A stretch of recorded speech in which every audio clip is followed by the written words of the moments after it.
Boa noite, meus irmãos. Boa noite a todos vocês que estão aqui nos acompanhando online. Boa noite a você que vai estar me assistindo daqui a uma semana, dias ou no futuro, não sei o tempo, mas eu oro para que essa mensagem ela seja perceptível para o seu coração, que o teu espírito responda ao Espírito Santo e Divino de Deus, de forma que essa mensagem e todo esse espírito que nós estamos aqui construindo como igreja seja de eterna permanência para você. Hoje eu quero falar um pouco sobre Sartre, a liberdade e Jonas. Né? Jean-Paul Sartre, né, ele é um filósofo existencialista que nasceu em 1905 e perdurou na sua vida até 1980.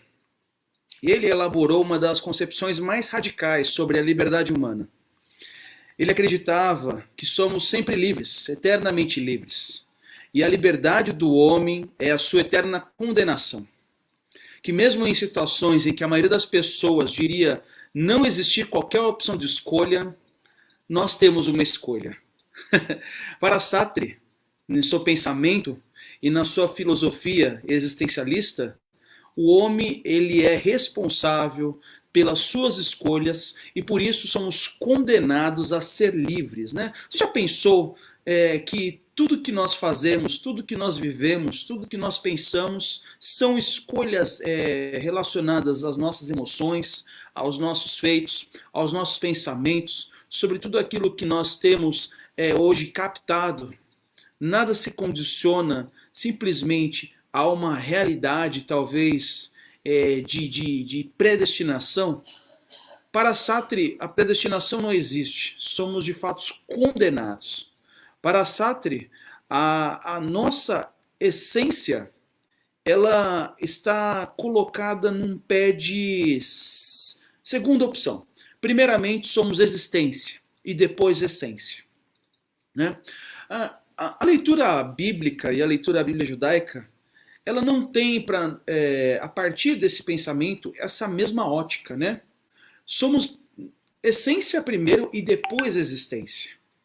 Porque da mesma forma como um relógio ele é construído para um determinado fim, um determinado objetivo, né? A sua essência precede a existência. Né? Não a existência do relógio que vai torná-lo depois assim útil para uma construção. Da mesma forma como nós pensamos dessa maneira, a Bíblia judaico-cristã também pensa dessa forma. A sua escritura, no qual você tem na mão, também exige dessa forma. Por isso que esse pensamento da questão da essência preceder a existência é um dos grandes confrontos sobre um pensamento, sobre uma ação que nós temos hoje sobre a filosofia existencialista. Né? Sartre ele pensava dessa maneira, né? Mas o que de fato me chama a atenção sobre o pensamento de Sartre é que a liberdade das suas escolhas é ato da sua decisão, é ato das consequências no qual você vive, no qual você está condenado, no qual você está fadado a viver. Né? A partir desse pensamento que nós realmente começamos a pensar e começamos a confabular sobre, de fato, será que somos livres porque fomos condicionados a ser livres ou somos condenados a ser livres porque nós estamos livres? Pensar dessa forma nos traz aí um nó na cabeça, nos faz aí pensar muito sobre o que de fato estou fazendo com a minha vida, o que de fato eu estou realmente escolhendo para o meu futuro, o que de fato estou reagindo diante das ações e mensurando os pontos no qual a minha vida realmente hoje está condenada, está realmente determinada. E quando eu penso nesses detalhes sobre liberdade, sobre escolha, sobre decisões, é óbvio que me vem à memória um dos profetas do Antigo Testamento chamado Jonas. E você talvez se lembre, né, nos domingos, na escola bíblica dominical, talvez de alguma reflexão sobre esse personagem bastante peculiar. Eu leio aqui Jonas 1, que diz assim: O Senhor deu uma mensagem a Jonas, filho de Amitai. Apronte-se e vá à grande cidade de Nínive. Anuncie meu julgamento contra ela, pois vi como seu povo é perverso. Jonas é aqui então convocado por uma entidade superior, por Deus, para que anunciasse uma grande mensagem. Essa mensagem no qual Jonas, então, ele é convidado, né, convocado a anunciar apronte-se vá, grande sinal, e anuncie um julgamento contra ela, pois eu vi como seu povo é perverso. A princípio, Jonas, ele então aqui, recebendo essa mensagem, ele a rejeita. Ele não concorda com essa realidade. Ele não aceita essa convocação, não porque ele tem medo, não porque ele se sente aflito com esse compromisso, não porque ele tem temores no seu coração, mas porque ele escolheu não anunciar a mensagem para um povo perverso e pagão. A mensagem no qual aqui Deus ele pede para que Jonas envie é uma mensagem de julgamento para arrependimento. Mas Jonas, conhecendo a perversidade desse povo, a perversidade de Nínive, especificamente da Síria, né, prova para ele que de fato eles não são dignos de merecer tamanho perdão. Não são dignos de merecer tamanha misericórdia. Não são dignos de receber uma segunda chance. Você já pensou em algumas pessoas que não merecem uma segunda chance? Já pensou em pessoas que não são dignas de receberem o poder da misericórdia na vida? Assassinos, criminosos, pessoas que te traíram, pessoas que puxaram o teu tapete, pessoas que te magoaram, pessoas que feriram a tua família, pessoas que feriram seus filhos e filhas. Já pensou nisso? Pessoas que te lesionaram, deixaram sequelas. Elas também são dignas de perdão? É muito complicado, né? Analisar a vida de Jonas de uma forma estéril. Analisar a vida de Jonas de uma forma superficial. Jonas aqui está vivendo um grande dilema da vida. Um dilema, de fato, da misericórdia e do mal. Você também estaria decidido a levar perdão ou a levar a mensagem de Deus de salvação para aquela pessoa que te machucou e te maltratou? A pergunta que o livro de Jonas tem como cerne é isso. Você daria uma segunda chance para aquele que realmente foi cruel contigo? Jonas ele não está fugindo aqui dessa realidade porque ele tinha medo. Quero frisar isso. Jonas está fugindo dessa realidade, desse compromisso, dessa vocação, desta convocação, porque de fato aquele povo não era bom. E eu vou explicar melhor isso. Jonas, então, antes de passar para explicar um pouquinho sobre Nínive, eu quero falar um pouquinho sobre Jonas. Jonas era filho de Amitai, né? Ele era de Gat-Hefer, uma cidade que ficava na fronteira entre as tribos de Naphtali e Zebulon. Ele ministrou em Israel, o reino do norte, durante o reinado de Jeroboão II. Se você for um rapaz atento, uma moça atenta às escrituras, você vai reparar que o nome de Jonas não aparece simplesmente no seu livro, mas aparece também em 2 Reis. E na época de Jonas, né, Nínive já existia há muito tempo. Se você voltar um pouquinho a sua Bíblia em Gênesis 10, 12, você vai ver que essa cidade, né, ela já estava ali consolidada. Ela era uma das cidades mais importantes do Império Assírio. E ela foi destruída em 612, lá em Naum.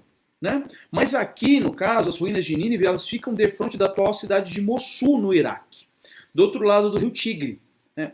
A tentativa de Jonas aqui de fugir, né, quando a gente lê no versículo 3, né, que Jonas se aprontou, mas foi na direção contrária, a fim de fugir do Senhor, e desceu ao porto de Jope, onde encontrou um navio que estava na partida ali para Tarsis, né? Ele comprou passagens, embarcou a fim de fugir. Prova para nós que a sua desobediência, né, a desobediência contra a vontade de Deus, é a liberdade emocional de Jonas aqui realmente respondendo sobre essas ações. Jean Paul Sartre, ele fala, né, que nós somos determinados e condenados à liberdade. Entre escolher e não escolher, a escolha também é uma escolha. Entre escolher e não escolher também é uma escolha. E aqui vemos aqui que Jonas, ele optou em fugir de Deus. A escolha de Jonas foi: eu não vou me submeter, eu não vou gerar perdão para um povo cruel como Nínive. Eu não vou gerar a possibilidade de redenção para um povo que me lesionou e me maltratou. Eu não vou dar uma segunda chance para pessoas que me mutilaram.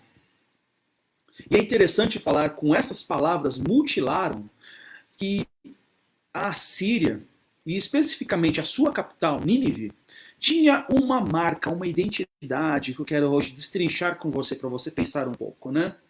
Eu não sei se você já viu alguns filmes medievais, né? Naqueles períodos havia diversas formas de tortura, diversas formas de machucar e lesionar alguém. E uma das principais formas que era utilizada pelos povos bárbaros desse período, desse momento, né, de antes de 600, né, antes de Cristo, era o chamado empalamento. E o que é o empalamento? É pegar uma lança comprida e transpassar um homem e uma mulher dentro dessa lança. Essa lança era então transpassada dentro do corpo de um indivíduo, saindo, entrando talvez numa coxa, numa perna e saindo aqui na garganta, na boca. Era dessa forma que os assírios, eles operavam, o modus operandi dos assírios na tortura e na mutilação era um desses principais instrumentos. Uma outra marca, uma terrível marca também que a gente vai enxergar aqui dos assírios, né, era sobre a postura deles após ter devastado uma cidade. Eles cortavam, decepavam cabeças, mutilavam pessoas, arrancavam braços e pernas e penduravam elas em árvores. Então, quando você passava por uma cidade que foi devastada especificamente pelos assírios e pelos ninivitas, a marca era rastros de sangue. A marca traumática era pessoas empaladas. A marca mais traumática era pessoas que foram degoladas, feridas. Eles eram um povo extremamente bárbaro, um povo violento, um povo que ao olho racional, ao olho humano, não deveria ter piedade. E aqui vemos Deus agindo contra a racionalidade humana. Vemos Deus agindo contra a justiça moral humana. Ele dando uma segunda chance, uma segunda oportunidade para um povo que não é digno. Pense no pior criminoso que temos na história. E Deus fala: estou te dando uma segunda chance. Eu vou dar uma segunda chance.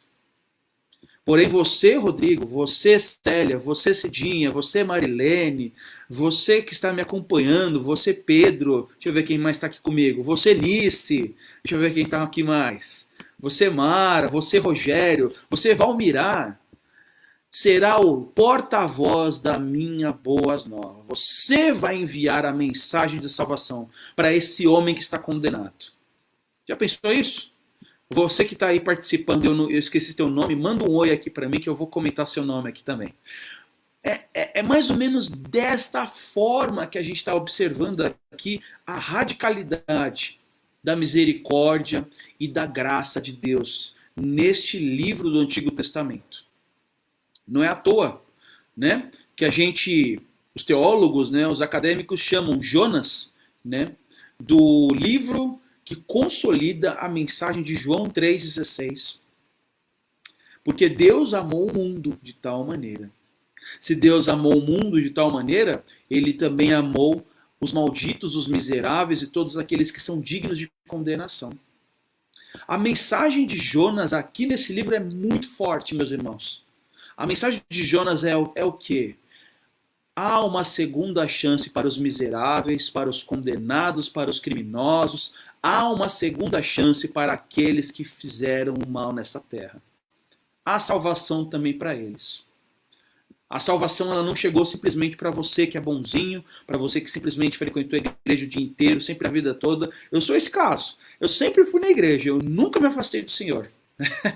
Eu cresci na igreja, fui batizado na igreja, eu envelheci na igreja, hoje eu estou na igreja, eu sou como pastor na igreja, mas a mensagem nesse caso não é para mim. A mensagem não é para você que é bonzinho. A mensagem é para aqueles miseráveis, aquelas pessoas que mutilaram e lesionaram pessoas.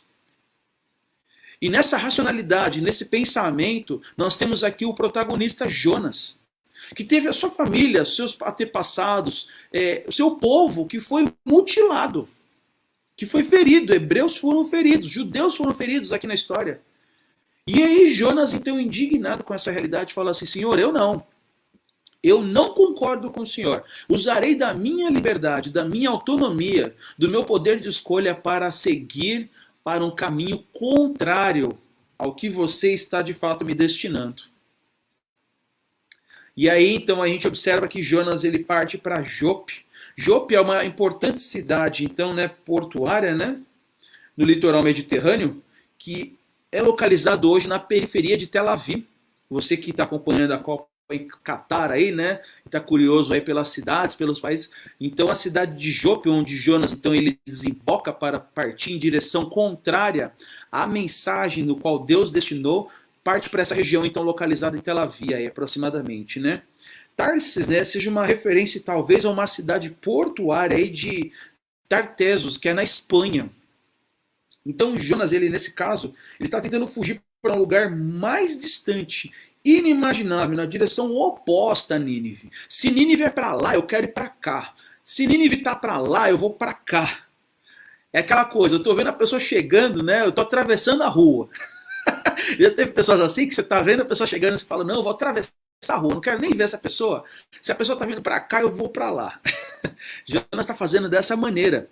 Deus está falando: vai evangelizar aquele povo. Ele falou: não, eu não. Esse povo é cruel. Esse povo é digno de morte. Esse povo não é digno de salvação, não. E aí, então, ele parte em direção contrária. Contrária, né? Na opinião de alguns comentaristas, Tarsis é uma referência geral ao mar, ou a qualquer destino acessível ao mar. Então ele está falando o seguinte: eu prefiro ir para um canto do mar do que ir para a cidade de Nínive. Né? Vamos continuar o versículo aqui, vamos continuar lendo esse texto interessante. O Senhor, porém, enviou sobre o mar um vento forte.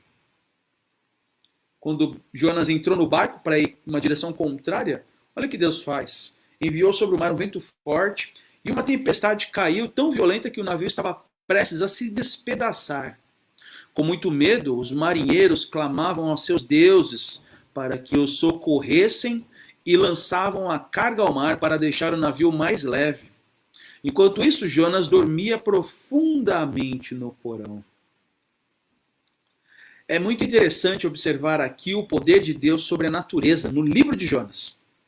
No livro de Jonas a gente vai observar que no primeiro capítulo Deus tem poder sobre o mar. Mais tarde a gente vai ver outra situação no qual ele tem poder sobre a natureza.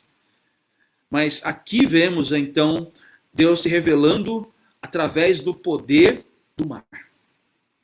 E o sono profundo de Jonas talvez tenha sido induzido por Deus para levar a crise a um ponto em que ficaria claro que os deuses dos marinheiros não poderiam ajudar.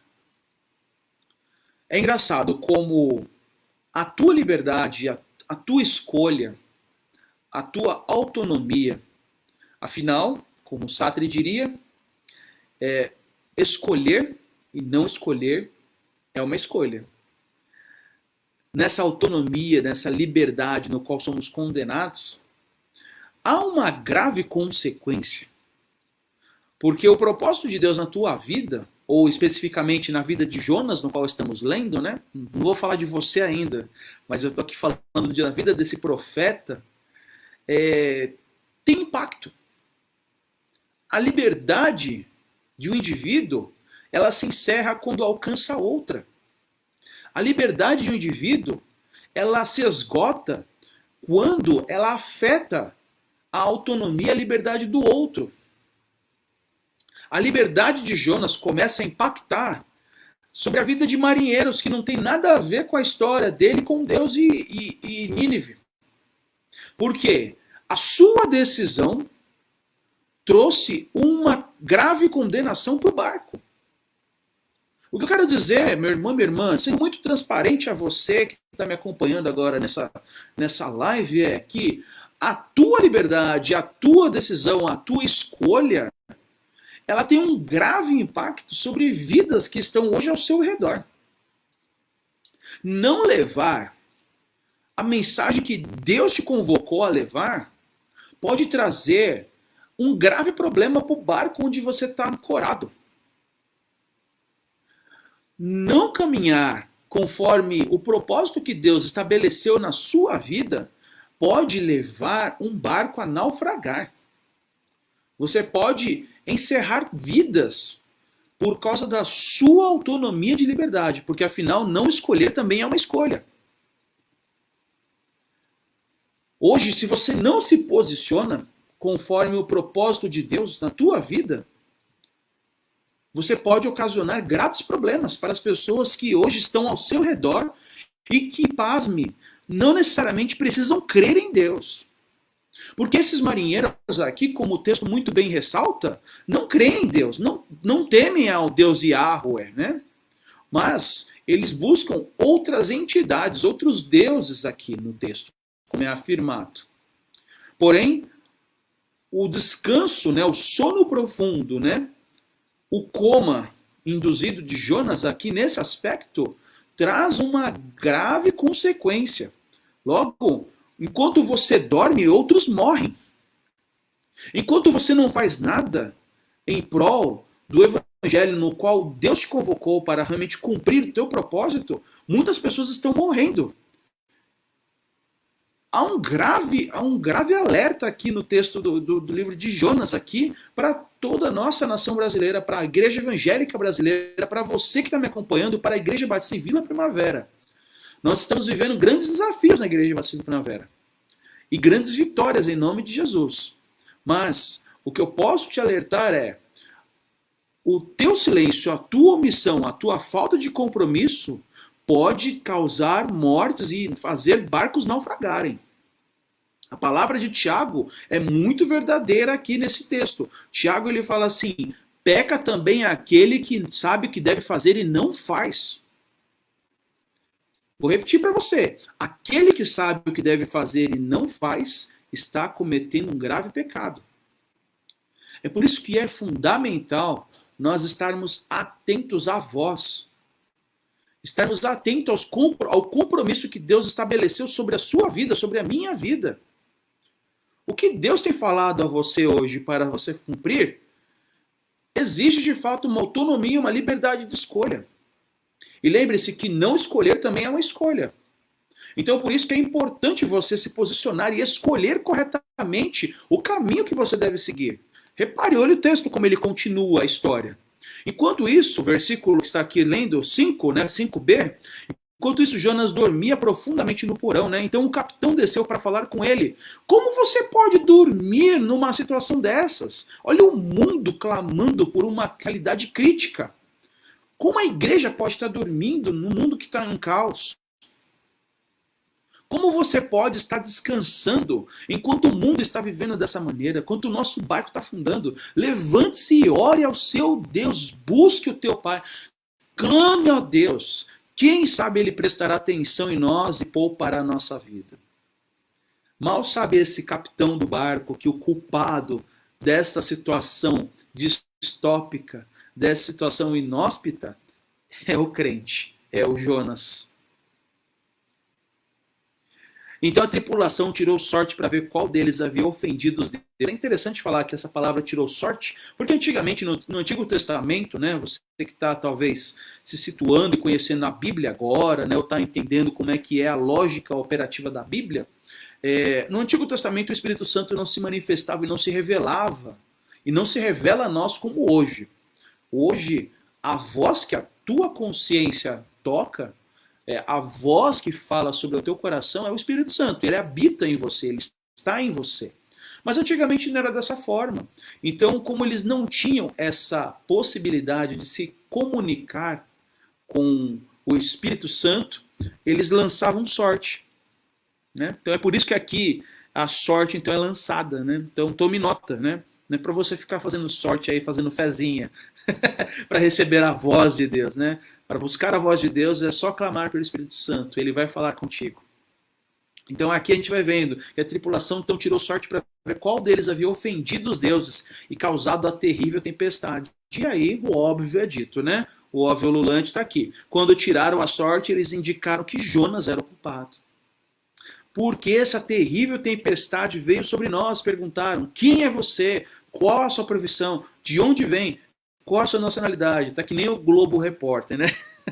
O pessoal pergunta, né, sobre essas coisas, né? E Jonas respondeu: sou hebreu e adoro o Senhor, o Deus dos céus, que fez o mar e a terra. Aquele que fez o mar e a terra hoje toca no mar e esse mar se revolta. Os marinheiros então ficaram apavorados quando ouviram isso, pois Jonas já havia lhes contado que estava fugindo de Deus, porque fez uma coisa dessa, disseram. É visto que a tempestade piora cada vez mais. O que devemos fazer com você para que a tempestade se acalme? E Jonas, no seu coração duro, no seu coração revoltado e rebelado diante do compromisso, do propósito de Deus, não se altera, não muda, ele não quer cumprir o propósito, ele não quer falar para esse povo, ele não acha que essas pessoas são dignas, ele não concorda que Nínive e a Síria mereçam salvação, ele não concorda a tal ponto de realmente de escolher a morte do que pregar o evangelho. Olha que radical esse homem era. Olha como esse homem tinha, né? A gente estava falando um pouco sobre culhões, né, e coragem de ser, né? Aqui é uma coragem que não é digna de exemplo, mas é uma coragem, não é verdade? Jonas falou assim: eu prefiro morrer do que pregar para esses homens. É isso que ele está dizendo. Ele fala assim: joguem-me no mar. Joguem-me no mar. Eu tenho certeza que o mar vai ficar calmo quando vocês me lançarem ao mar. Eu sei que essa terrível tempestade é culpa minha, totalmente minha. Ela é minha. E de fato, os marinheiros tentaram realmente remar com mais força para levar a embarcação à terra, mas não conseguiram, pois o mar tempestuoso havia se tornado muito violento. Então clamaram a Deus e disseram: Senhor, não nos deixe morrer por causa deste homem. Não nos responsabilize pela morte dele. Ó Senhor, tu sabes o motivo por que enviaste a tempestade. E depois os marinheiros pegaram Jonas e o lançaram ao mar. E no mesmo instante, a furiosa tempestade se aquietou. Espantados com o grande poder do Senhor, os marinheiros lhe ofereceram um sacrifício e firmaram um compromisso de servi-lo. Perceba como o espanto deles, né, a demonstração que é colocada aqui no versículo, né, é de fato interessante, porque a demonstração de poder divino sobre o mar levou os marinheiros, né, a adorar a Deus. Embora sacrifícios e votos fossem elementos de um culto israelita, é improvável que os marinheiros tenham abandonado de toda adoração a falsos deuses. Mas parece plausível, né, que eles tenham acrescentado o Deus de Israel a sua lista de divindades. Começaram a reparar, falaram assim: olha só, talvez esse Deus aí seja de fato mais um no qual devemos reverenciar e adorar. Mas a gente percebe que a escolha aqui de Jonas é uma péssima escolha.